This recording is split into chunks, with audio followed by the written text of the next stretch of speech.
I love the fact that the Democrats are running around calling Trump a threat to democracy when the Democrats are going to have a nominee who never ran in a primary, not one. She never got one vote, but she's going to be the nominee. People say, what would a Harris administration look like? She'll be Biden on steroids. Hello, everyone. Welcome back to Paradigm Press's YouTube channel. My name is Sean Ring. I am the editor of The Rude Awakening. It's great to be back with the one and only Jim Rickards. We're going to talk about a couple of Jim's predictions that have, of course, come to fruition. And what I want to kick it off with, Mr. Rickards, is the Fed. If you recall, when we were in Watergate together at the whiskey bar, I said they were going to cut in June, and you said I was crazy, and you were correct. And besides being annoyed about that, if you'll indulge me just for a second, wouldn't it have been so much easier if Jay Powell just cut that and then he's out of the conversation until the inauguration? Now the Fed is expected to do something, even if they do nothing between now and November, and the markets are looking a little bit jittery over it. What's your take on that? Well, that's a nice five-part compound question. So let me deconstruct it a little bit. We'll see what we can make of that. The first thing is, I think as an analyst, Sean, you always have to separate what the Fed should do from what they will do, because they're always wrong. So if you can have a really acute, astute analysis on what they should do, I would say they should have cut rates maybe a year ago, or at least stop raising. Well, they did stop raising them, but maybe should have begun cutting them last fall, if not sooner, because the U.S. economy is very clearly heading into a recession. But that's my view. I can defend it, but it's not my forecast. My forecast is you have to put yourself in the other guy's shoes. You have to basically act like Jay Powell or think like Jay Powell and use that as the basis of saying, what is he going to do? So on that basis, it was very clear to me that they were not going to cut rates in June. I can promise you they're not going to cut rates in July. So that's a foregone conclusion. The July 31st FOMC announcement will be no change. So what we're really talking about in terms of forecasting is September. The Fed has a crazy schedule. They meet 8 times a year, not 12, not 4, not 2, just 8 times. Doesn't sync up with maybe a lunar calendar. I don't know, but that's what they do. So as a result, there are certain months with no meetings, and there is no meeting in August. They have this July 31st meeting. The next meeting is at the end of September. I don't have the exact date in front of me. It's around September 19th or 20th, right around there. Then there's no meeting in October, and then they have meetings in November and December. But importantly, the November meeting comes after the election. So if you want to put a political twist on this or introduce that as a factor, and I think that's a good idea, you can say, hey, the election is November 5th. The next FOMC meeting is early November, and then there's one in mid-December. At that point, the Fed's in the clear. The election's over. Whoever won, they won. Nobody can accuse the Fed of electoral interference. No meeting in August, no meeting in October, so you get a bye on those 2 months. So that it all boils down to the September meeting.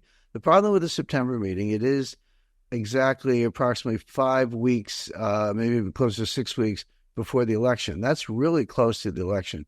Whatever the arguments are, whatever the macroeconomic condition, absent a crisis, if there's a crisis or stock market falls 30%, in the first 2 weeks of September, which you can't rule out.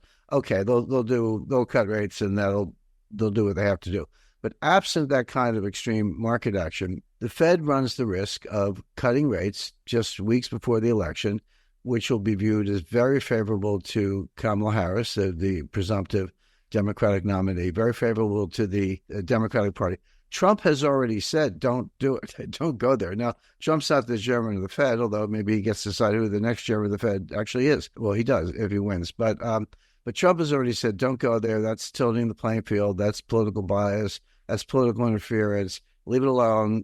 Call me in November. And several powerful committee chairs in the House of Representatives, which, of course, are controlled by the Republicans, have said the same thing. Like this, don't do it. The Fed claims to be non-political. That's nonsense. I mean, they claim it. They put on a very good show of it. They say the right things. They keep, if you ask Jay Powell a pointed question about politics, so it's not my job. It's not what we do. That's nonsense. They're highly political, always have been. I'm not saying this is the main driver or the only driver, but it's certainly one driver, one thing you have to factor in. So on the one hand, the signs of a recession I've been calling for a long time, as have others. This is a kind of a slow motion recession. The signs are ample, whether it's, some of them are fairly technical, but yield curves are uninverting, which is interesting because they invert, meaning short-term rates are higher than long-term rates. That's the opposite of a normal yield curve. Normal yield curve, long-term rates are higher than short-term rates. The yield curve goes like this. And the idea is, hey, if I'm going to lend you money for a month or a year, I might want a certain interest rate, but if I'm going to lend you money for 10 years, I want a higher rate because there's more risk and, inflation and default, et cetera, et cetera. But sometimes yield curves invert, meaning the short-term rates they go like this, which is, it happens, but it's not normal. And so what is the yield curve telling you when it inverts? It's telling you that the smart money, the big money, expect a recession, or at best a slowdown, at worst a recession, maybe something worse than that. You can get 5.5% until recently on a 6-month Treasury bill, which is a very safe instrument, versus maybe 4.75% on a 10-year Treasury note. Well, why would you take the lower rate on the Treasury note? Well, the answer is that a year from now, that the yield to maturity on a newly issued Treasury note might be 2%. But why would that happen? What would happen if you were in a severe recession? Unemployment went up to 6 or 7%.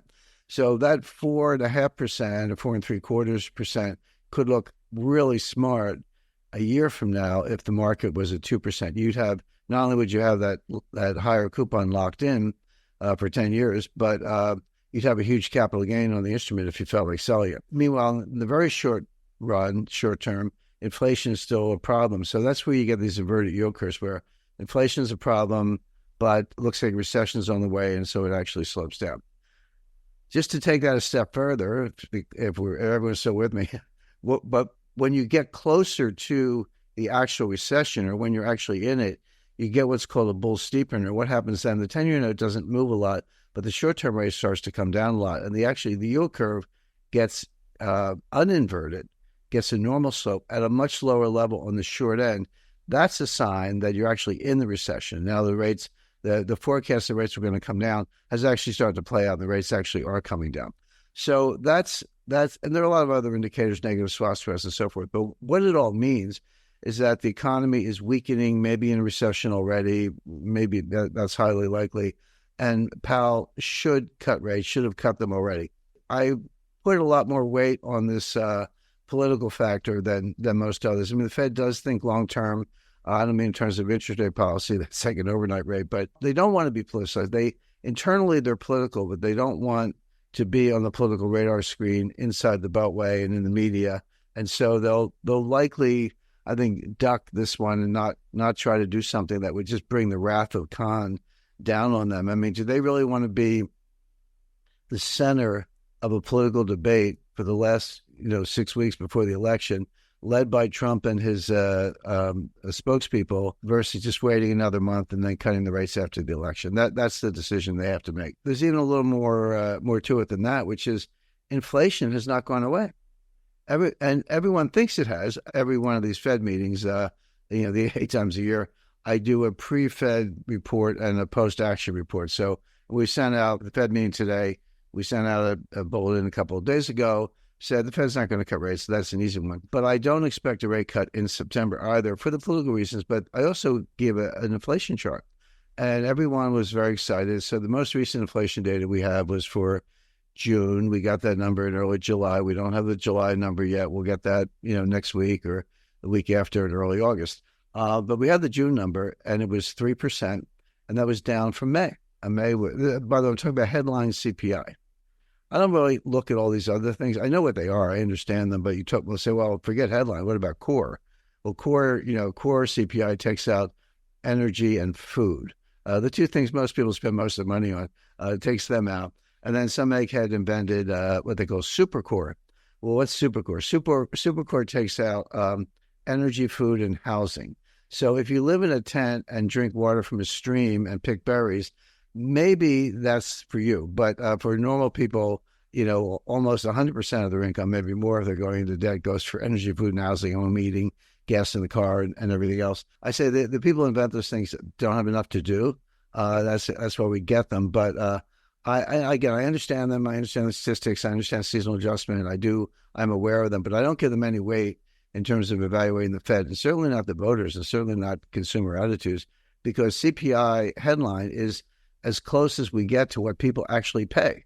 Now, nobody buys the whole basket every month. I understand that, but that's as close as you can get to a real world inflation. That's what people know. So that's what I look at when I'm doing forecasting. So it went from 3.1% in May to 3% in June. And everyone's like, hey, hallelujah, inflation's under control. It's coming down. You know, some of these other metrics I mentioned are a little lower than that. But go look at June 2023, 13 prints ago. It was 3. Right. In other words, inflation hasn't moved in 13 months. Now it's gone up and down, but it's in a range. The high part of the range was August, September 2023. It hit 7%. But even as early as earlier this year, it was 3.4, 3.5%. Okay, now it's 3%. But that's exactly where it was 12 months ago, but 13 data points, counting the beginning and the end. So inflation hasn't budged at all. So, you know, this is like that, remember in the Iraq War, Bush went to that aircraft carrier in the Gulf and they had the big banner, mission accomplished. Turns out like the greatest massacres of hundreds of thousands of Iraqis had just begun. And we had to like start the war over with the surge to get things a little bit under control. So this is like the Fed or the market putting up a mission accomplished sign. One more data point, Sean, which is there is a Fed funds futures contract traded on the CME. It's legitimate. I mean, it reflects the market consensus.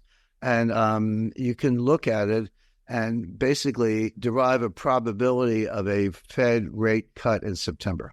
Yeah. So right now, the market, based on the Fed fund futures, is giving the probability of a rate cut in September about 100%. I think it's like 99, whatever. But the other day, it was actually 100%. So like, hey, wait a second, Jim. The market, meaning all these futures traders, et cetera, are saying there's a 100% chance of a rate cut in September, and you're saying no. And my rebuttal to that is, okay, take the 2-month forward Fed funds futures curve every month, 2 months forward for the last 3 years, and compare it to the following FOMC meeting. It has been wrong every time, every single time. So, well, what's up with the futures contract? I don't. The futures contract is what it is. You know, knock yourself out. But its predictive analytic value is pretty close to zero, even though its forecast is the 100% chance of a rate cut. There are reasons for that. John Maynard Keynes said, when you're judging a beauty contest, don't pick the prettiest contestant. Pick the one that everyone else thinks is going to be the prettiest contestant, and you'll more likely be right. You're more likely to be right. So the Fed funds futures contract, who's in it? Well, you know, a lot of institutions and dealers and hedge funds and individuals and et cetera, but they're all following the Wall Street narrative. Well, what's the Wall Street narrative? Soft landing, Goldilocks, perfect world. The Fed gets it, and they're going to cut rates in September. Well, okay, when did that narrative start? Started in the late summer of 2022. Remember, the Fed started hiking rates, raising rates in March 2022. It was only about 6 months later, around September, October 2022, that they said, okay, the Fed's going to pivot. Remember pivot? And then they were going to pivot in early 2023. Well, we get to January. Well, they're going to pivot in the middle of 2023. We get to that. They're going to pivot at the end of 2023. And they kept extending, moving the goalposts, and it was going to be 2024. Here we are in the summer of 2024, and they're still talking about Fed rate cuts.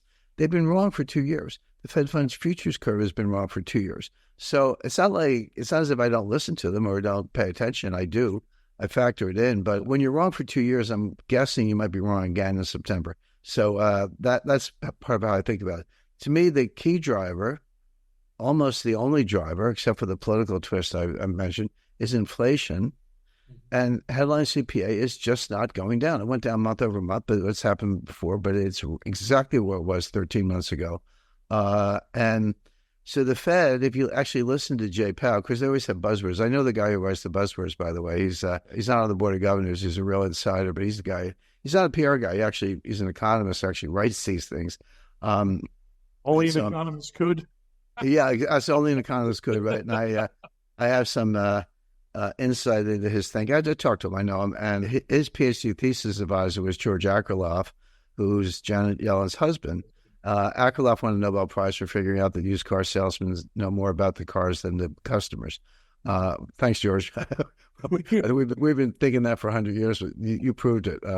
So he's a big brain. I'm not making fun of him, but I'm just that's how it kind of rolls in Nobel Prizes in economics. As I say, inflation is not under control. Unemployment's ticked up a little bit, but job creation, at least under the employment survey, is still strong. It's over 200,000 a month. That doesn't sound like a recession. That gets into another quirk, which is there are two surveys. There's the employer survey and the household survey. The household survey has shown huge job losses. The employment survey shows job gains, as I said, 200,000 plus. You're like, shouldn't they be the same? I mean, you're asking two different sets of, you're asking the companies versus the calling individuals to say, did you lose your job this month or get a job this month? They should be the same. Now, of course, there are going to be differences, and obviously it's a survey, not 100% database, but they should kind of be the same. And when they diverge this greatly, this is an interesting thing. When they diverge to this extent, go back in history and say, well, when have they diverged before? You can find those. And what happened next? Meaning, which one of them's wrong, but which one? Which one converged to the other? Well, the answer is that the household survey tends to be much more accurate, and the employer survey converges to the household survey over time. And so what that means is that the employer survey should be ready to drop off a cliff and converge with the household survey.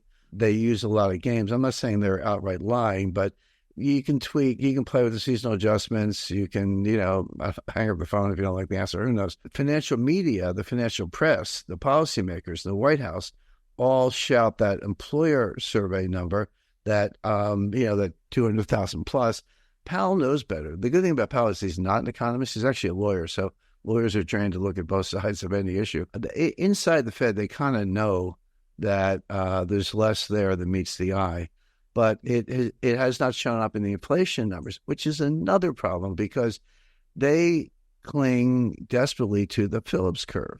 So what does the Phillips curve say? The Phillips curve says if unemployment is going up, inflation is coming down. And if unemployment is going down, inflation is going up. They're just inversely related. There is zero evidence for that. Zero. Just proven in the 70s. I mean, come on. Yeah. Well, yeah, late 70s. Yeah, I remember that. We had 15% yields on the 30-year Treasury note and 12% unemployment. Where's your inverse correlation? They were both high. But I can show you periods where they were both low, and one was high, one was low, and then the opposite was true. It was, if you have think of it as a quad chart, high, low, high, low, high, high. You can find evidence for all four, which means that there is no Phillips curve. Last time I looked at one chart, it was a flat line. It wasn't much of a curve, but the Fed believes it. So when they see these high numbers in job losses from the household survey, they get there, even though they don't talk about it. They presume that inflation must be coming down, but inflation is not coming down. We already discussed that. And that tells you it's not mission accomplished. It also tells you that you may be in the worst of all possible worlds, which is stagflation. You could have a world where the economy is slowing, the recession is coming, unemployment is going up, but inflation is stubbornly high. You could be in that world, and I lived through it, in the late 1970s. So the Fed is just a mess. In my most recent report, I listed data for both sides. I said, here's a bunch of data that would say the Fed should cut rate. Gasoline prices have come down a little bit. Oil prices have come down a little bit. Job growth has slowed, even though it hasn't cratered. Unemployment's ticked up a little bit. But I also listed a long list of factors that say that inflation is not under control and the Fed should not cut rates, including some of the ones we've discussed. And so when you have that much conflicting data, the Fed's reflex is to do nothing. Just say, hey, I'm going to wait till I see it's all on one side or the other, or something that maybe, the inflation I mentioned, the CPI headline went down from 3.1 to 3 in June, between May and June. Well, okay, the Fed would like to see that 3 months in a row. They'd like to see it go down to 2.8 and then 2.5. And then maybe at that point, even I would say, okay, you've broken the back of it. But I haven't seen it yet. The Fed hasn't seen it yet. I say you're entitled to your own opinion. You're not entitled to your own data. We're all looking at the same information. So I think the case for a rate cut is strong if you believe we're in a recession, which I do.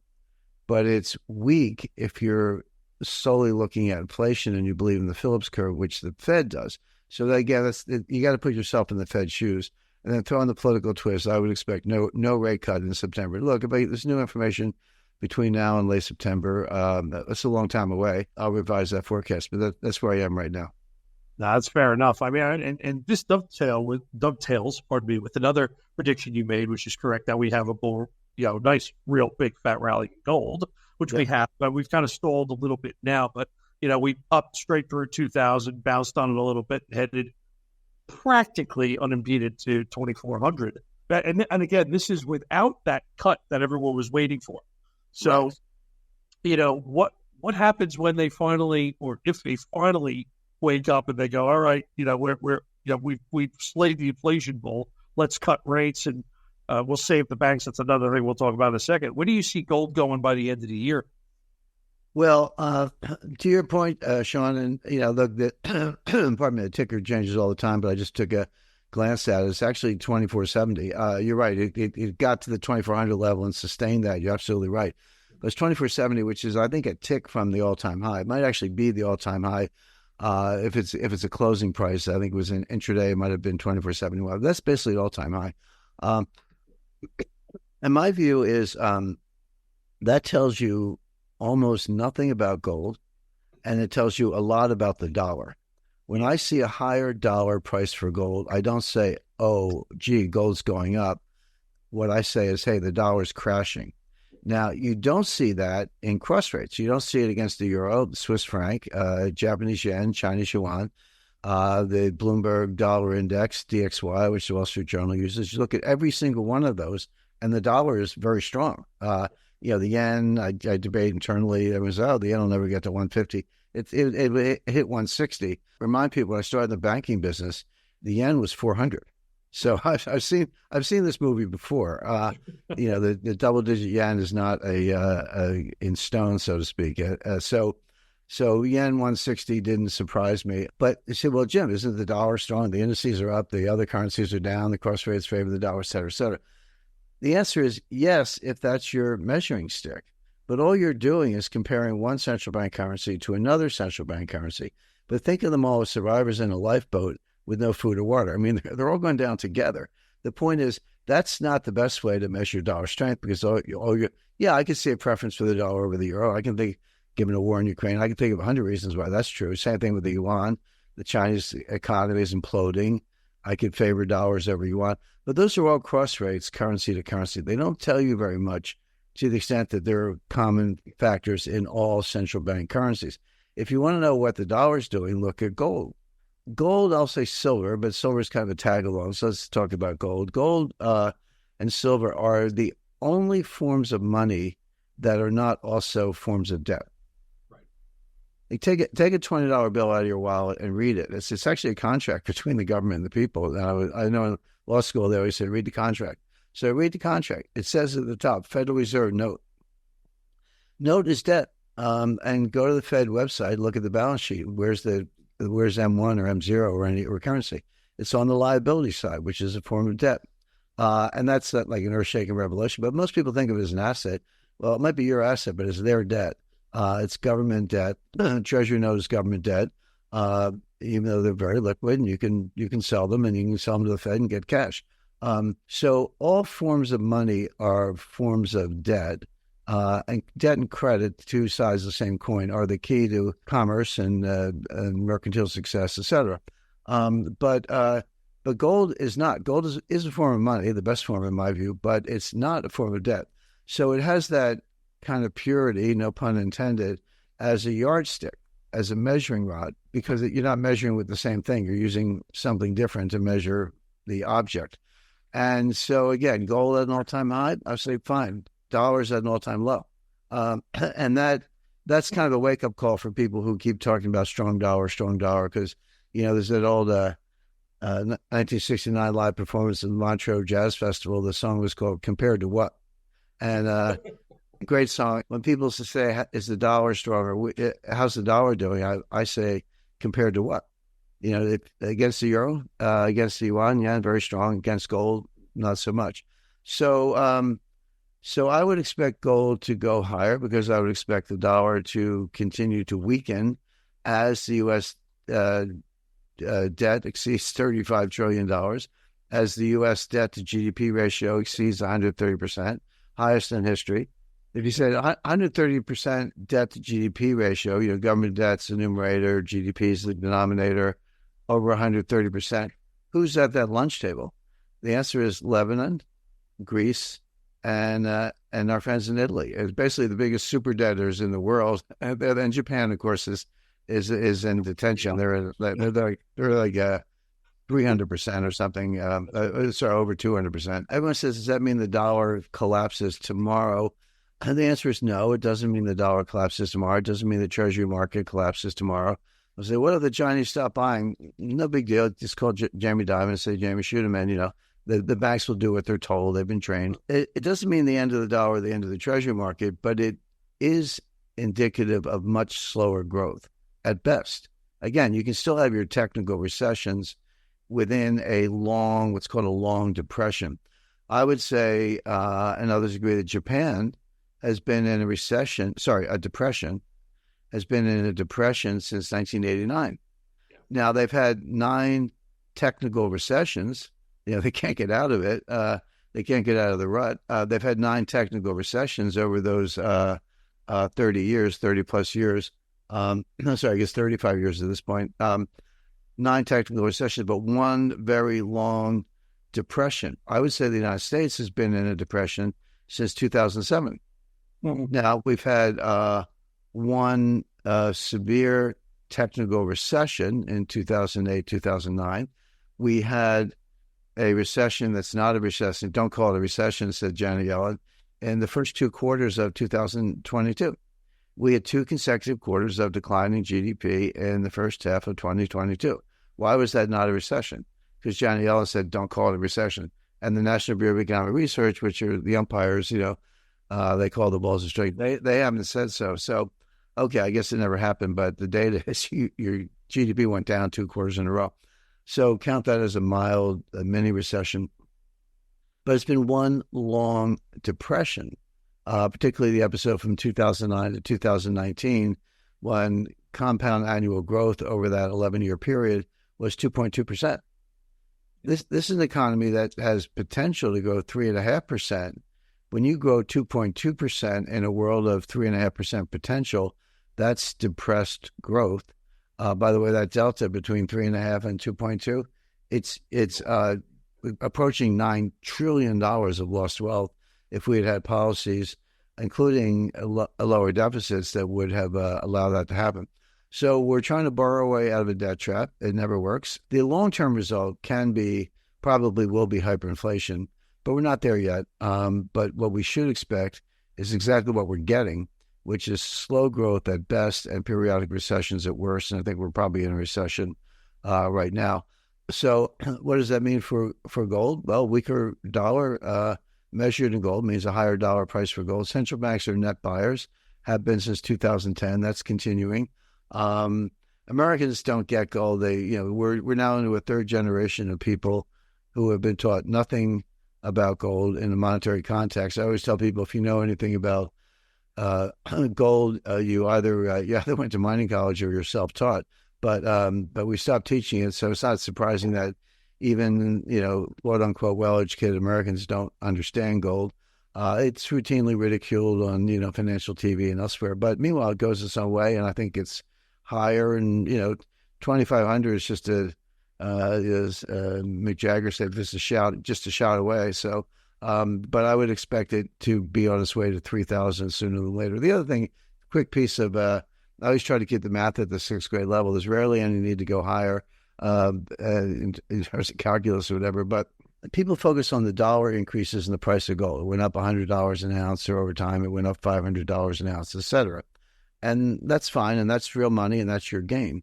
But as the dollar price gets higher, each dollar increase represents a smaller percentage gain. Right. So, for example, if gold goes from $2,000 to $3,000 an ounce, that's a 50% increase. But if it goes from $9,000 to $10,000 an ounce, that's an 11% increase. It's still $1,000. You made $1,000 an ounce on your gold stash or your gold position or whatever. It's real money, but it gets easier. because the percentage gain is smaller as the denominator of the fraction increases. So what that means is this is how you get bubbles. We're nowhere near a bubble in gold, but if it gets to the blow off bubble stage, and we'll kind of keep an eye out for that down the road. But going to $3,000, $4,000, $5,000, $6,000 an ounce, each $1,000 jump is easier than the one before because it's a smaller percentage jump. It goes from 50% to 30% to 20% to down to 10% or less. And so the time to get the gold is now before the rocket ship really takes off.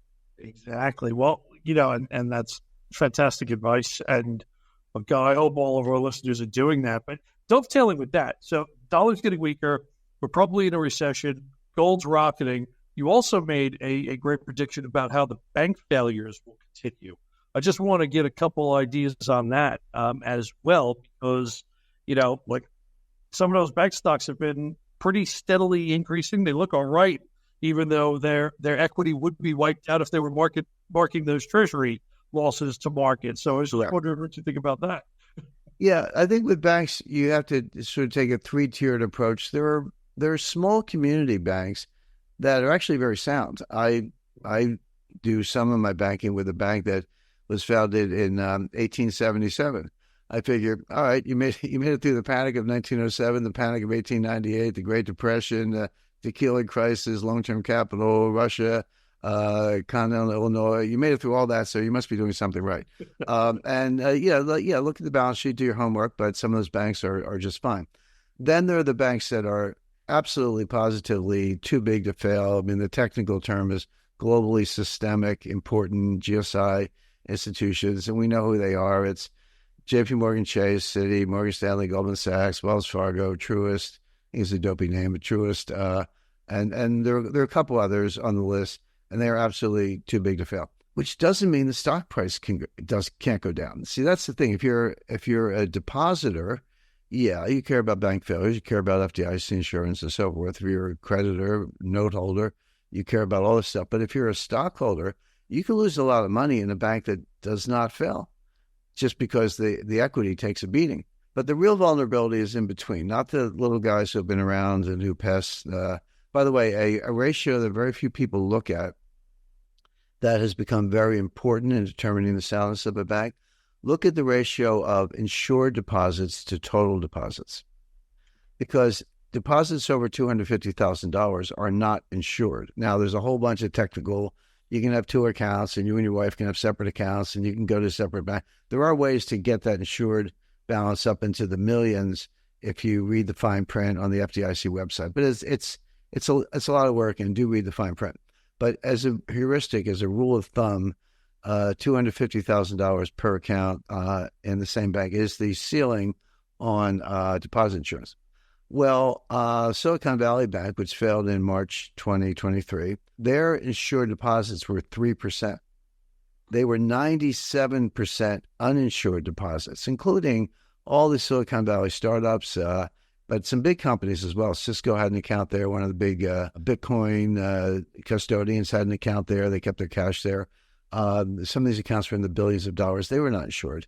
And so if there's a run on a bank, and before the regulators even get out of bed, depositors are taking their money out. And it's not, we all remember, grainy black and white pictures from the 1930s of guys in overcoats and fedoras lined up around the bank trying to get their money before the doors closed, and usually they didn't. But the 21st century equivalent of that is someone, I don't have a cell phone, with a cell phone, doing an online withdrawal, sending it to another account, and texting their friends, hey, get your money out now, happening at the speed of light and with exponential impact, a little faster than word of mouth. It's like word of text. So these bank runs happen faster than anyone can contemplate. Now, what did so the vulnerabilities in the in-between, who are they?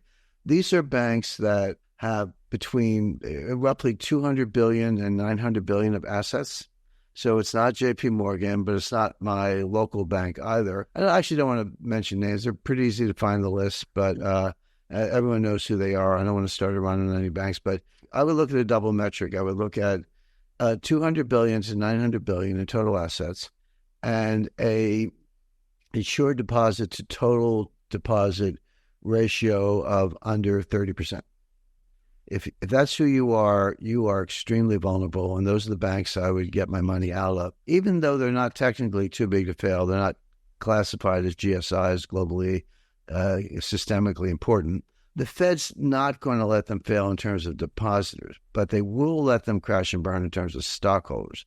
And that stock can go to zero even if the depositors are bailed out. Now, what actually happened in Silicon Valley Bank, it wasn't just Silicon Valley Bank. It was Silvergate Bank, Silicon Valley, Signature Bank, with Barney Frank on the board, by the way, our friendly bank regulator from the House of Representatives at the time. And then Credit Suisse, one of the largest, oldest banks in the world, and First Republic, which is one of the largest asset managers around. They failed in pretty close sequence, 4 of them within 3 weeks or less, and then the 5th one fell about a month and a half later. But what did the Fed and the FDIC do to stop that cascade of bank failures?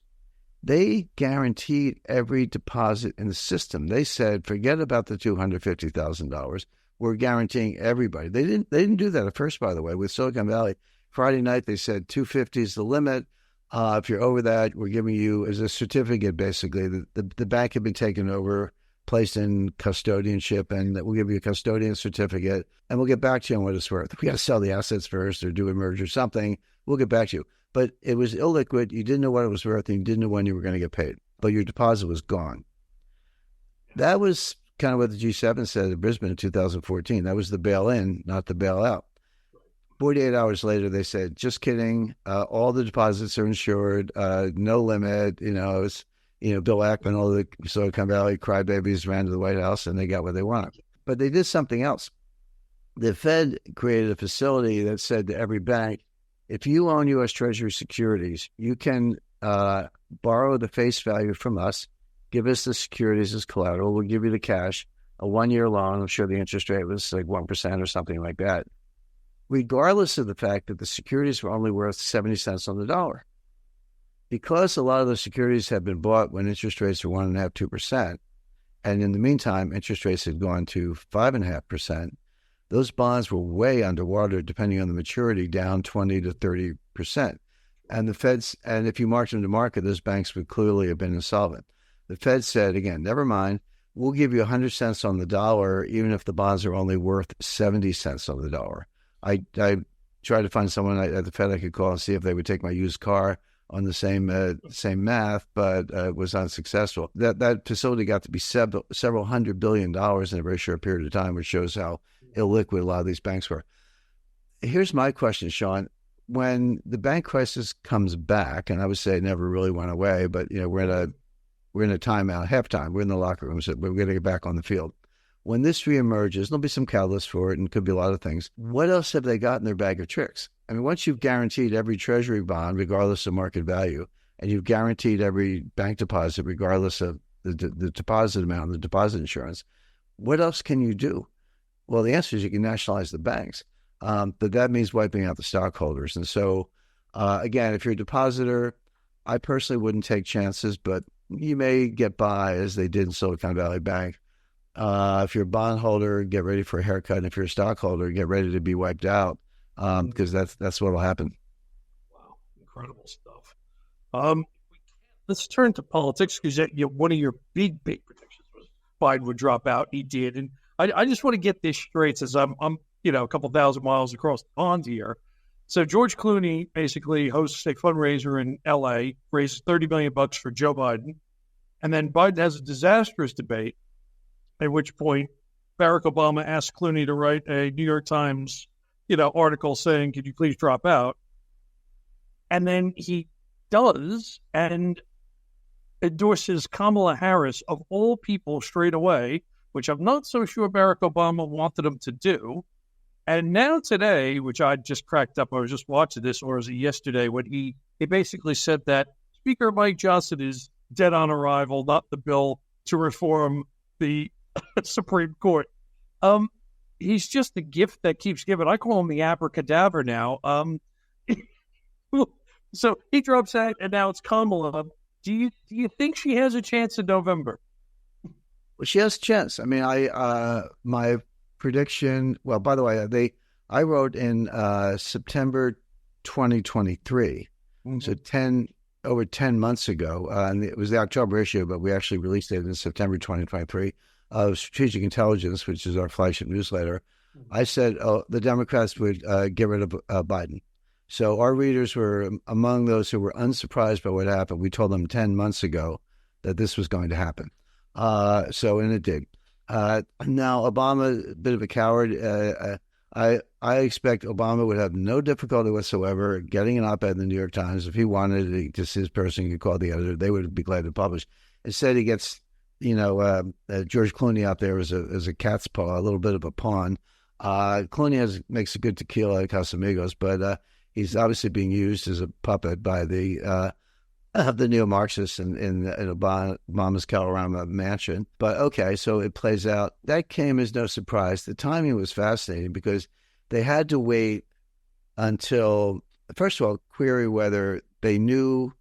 I don't have any hard evidence for this, but the query whether they knew that Biden would do exactly what he did in the June 27th debate. They knew that he couldn't string two sentences together, but they put him out there with no teleprompter, no notes, no, help me out here, Candy, like Obama, and knowing he would fail. But that was the setup for what came next. That's how it played out. Whether that's cynical or not, we'll have to wait to find out. But then we had the Trump attempted assassination, which obviously, Biden's not going to step out of the race in the middle of that. Then on to the Republican convention and J.D. Vance. So they couldn't really start the coup d'etat, and it was a coup d'etat. I know enough history. I worked for the CIA. I know a coup d'etat when I see it. That's what this was. It was nonviolent, but except for the assassination. But it was a coup d'etat. But they had to wait until the Republican convention was over. But they had to do it before August 1st. So the window was really kind of July 19th to July 31st. And all right, Republican convention. Why do I say July 31st? The Democratic convention starts August 19th in Chicago. That'll be a spectacle, by the way. 100,000 pro-terrorist Hamas demonstrators are going to show up. But so the Democratic convention starts August 19th. Well, why couldn't you wait another week or so? Well, the answer is that the Democrats cooked up this scheme where they're not going to vote for the nominee at the convention. They're going to do a virtual digital roll call vote starting August 1st. We're doing this on July 31st, so basically starting tomorrow. The reason for it is like lost in the clouds of time. It had to do with an August 7th deadline in the state of Ohio. If you didn't have your nominee by August 7th, you weren't on the ballot in November. And so who figured August 19th was a good time to have a convention? They thought they could get Ohio to change it. They didn't at first, and they did. But all that's sort of forgotten. That was the ostensible reason for doing the virtual roll call August 1st, so they could beat the August 7th deadline. But it kind of morphed in the sense that, oh, gee, here's a chance, now that we're doing this, now that we kind of set it up, here's a chance to get Kamala nominated. We don't even have to wait till August. We don't even have to wait till the convention. I love the fact that the Democrats are running around calling Trump a threat to democracy when the Democrats are going to have a nominee who never ran in a primary, not one, in 2020 and 2024. She never got to a primary. She never got one vote, but she's going to be the nominee. Vote schmotes. And it's like, who cares? That here are your Democrats for you. So she's in. The media can now go full cover up, promote Kamala's on fire, Kamala's ball fire, high energy, getting the youth vote, out on the campaign trail. Okay. She's doing all those things, but she's still a dunce. I mean, her problem is that she's a very low IQ, not very likable person who, I read one statistic of her 71 original East Wing White House staffers, only 4 are still with her. The other 67 that quit or fired. She's a screamer, terrorist, pounds the table, not a literal terrorist, but a terrorist to work for. Terroristic, I guess, pounds the table, screams, curses, whatever. So that's who she really is. People say, what would a Harris administration look like? I would say more Biden than Biden. It would be all the Biden policies, but worse, carried to a greater extreme. You name it: climate, immigration, open border, high taxes, more regulation, weaponizing the Justice Department, censorship, all of it. The list keeps going. That's Kamala, she'll be Biden on steroids. Biden could probably use some steroids. So that's what you're getting. Now, the question is, will she win? My forecast is still that Trump will win. The latest polls, you got to wait a week or two after these things happen to really look at the polls, in the sense that the polls lag. And a lot of these instant Kamala polls, you always have to look at the press release and the crosstabs. A lot of them were registered voters. Well, that's not a reliable poll. You need what are called likely voters. If it's adults, that's garbage. If it's registered voters, 50% of the people don't vote. So you got a big skew there. People who don't care, kind of. You have to look at likely voters, number one. You have to look at the Democrat-Republican breakdown. That's another skew. You have to look at the sample size. If it's less than 1,300, your margin of error goes way up. So I don't put much weight on those early polls. But the latest ones, where they do meet the criteria I'm describing, and it's a poll of polls. This is real clear politics. So poll of polls kind of filters out noise at both extremes. It shows Trump ahead in every battleground state and ahead overall. Margins narrowed a little bit. This may all come down to Pennsylvania, and Trump's got a healthy 2.5% lead in Pennsylvania. So I would still say Trump's going to win. It is a little closer than it was, but maybe that's just to be expected. But from here, I think Trump can open up the gap again, running not against Biden, but against Kamala. And I'm particularly intrigued by the prospect of a debate, because she can't think on her feet. I mean, give her a teleprompter. Even there, she's not that good. But give her a teleprompter, she gets by. Give her softball questions that are prearranged and prearranged answers, she gets by. But extemporaneous on her feet, no teleprompter, no notes, no help me out here, get it to me. As they say, get your popcorn and enjoy, because I think the smartest thing Trump could do would be say as little as possible, just let her talk. We'll see how it goes. But right now, I would still say that Trump's going to win, but he can take nothing for granted. They got to retool the campaign.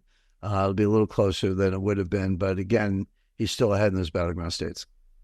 Okay. Final question. With the Trump victory, where do you see... Well, God, I mean, he's going to have basically a blank check from Build Back Better money that hasn't been spent. Do we see inflation actually tick up, and do the markets follow it up or down? There may be a short-run surge of inflation that may even happen between now and the election that will have basically nothing to do with Trump. You always get blamed for whatever happens on your watch starting on day one or sooner. But it will have very little to do with Trump, and everything to do with Biden's fiscal stimulus, the deficits we're talking about, and some of the legislation you mentioned. Now, the economists who get everything wrong, but they're forecasting much higher inflation under Trump because he's going to throw tariffs on a lot of people, which he is. But I just wrote an article on this, a pretty long one. It'll be in the reader Q&A section of our next issue of Strategic Intelligence. So if our listeners are subscribers to Strategic Intelligence, they'll have it in their inboxes in a day or two. We're just doing the final editing right now. But I basically described the Trump economic plan in detail. And I'm calling it the American System 2.0. And that's a reference. That reference goes back to Alexander Hamilton, John Quincy Adams, Henry Clay, and Abraham Lincoln. And then later on, William McKinley, Ronald Reagan, and Donald Trump's first term, where your policy is protectionism, which is a good thing. I mean, the neoliberal globalist consensus that has prevailed really since the 1920s and on steroids, so to speak, since Bretton Woods and the Trade Reform Act of 1962 and the admission of China to the World Trade Organization in 2001. That's the globalist agenda promoted by, really starts with, Thomas Jefferson, James Madison, Andrew Jackson, and the Jacksonian presidents, Martin Van Buren, James Knox Polk, and then carrying on through most of the modern presidents. By the way, I would exclude Dwight Eisenhower. He was more Hamiltonian, if you will. But that debate's been going on in U.S. economic policy and politics for 235 years. It never went away, but the globalists have prevailed, and now that's about to turn 180 degrees. But you say, well, gee, aren't tariffs bad? Don't they impede free trade? Well, first of all, free trade doesn't exist. There is no free trade. Give me a break. Even Ricardo recognized that comparative advantage is portable. The idea was, England's good at woolens and Portugal's good at making wine, so England shouldn't make wine and Portugal shouldn't make woolens. They should trade wine for woolens. Each has a comparative advantage and everybody's better off. Well, that's true. assuming you can't grow grapes in England and you can't start a mill in Portugal, but maybe you can. But most input factors are completely portable. Brains, intellectual property. If you steal intellectual property and attract foreign capital, what good does the U.S. comparative advantage and finance and technology do when China just steals it and the U.S. and BlackRock puts the money in? Where's your comparative advantage? It moved to the other guy. So you can create comparative advantage out of thin air and knock the heck out of somebody's domestic industries. And the answer to that is protectionism, but with a point of creating jobs, creating industry. And what Trump is going to say to the world, and by the way, the big brains behind this are Robert Lighthizer and Peter Navarro.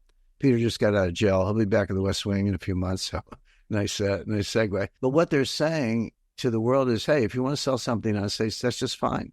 But build it here. Put your money here, create jobs here, and build it here, and you can sell all you want. That may involve, training and education. Well, those are good things. Those are good things to invest in. So I expect this, it's not just protectionist, it's mercantilist, but it's a very good system. The fall of the British Empire began with the repeal of the Corn Laws. The problem is they thought they were rich enough to be free traders and turned out to be wrong. And by the way, I recommend Peter Navarro's book, The New MAGA Deal. The New MAGA Deal. I haven't read it yet. I'm still waiting for my copy. It was kind of back ordered on Amazon, but get it, read it if you want to understand what the Trump policy is going to look like. Jim, all right. It was a lot longer than a half an hour, but thank you so much as always. I can listen to you all day. That's why I never stop you. Folks, that was the magnificent Jim Rickards. Subscribe to Strategic Intelligence if you haven't already. And if you like what you've heard here, give us a like and a subscribe, and we'll see you next time. Thank you very much.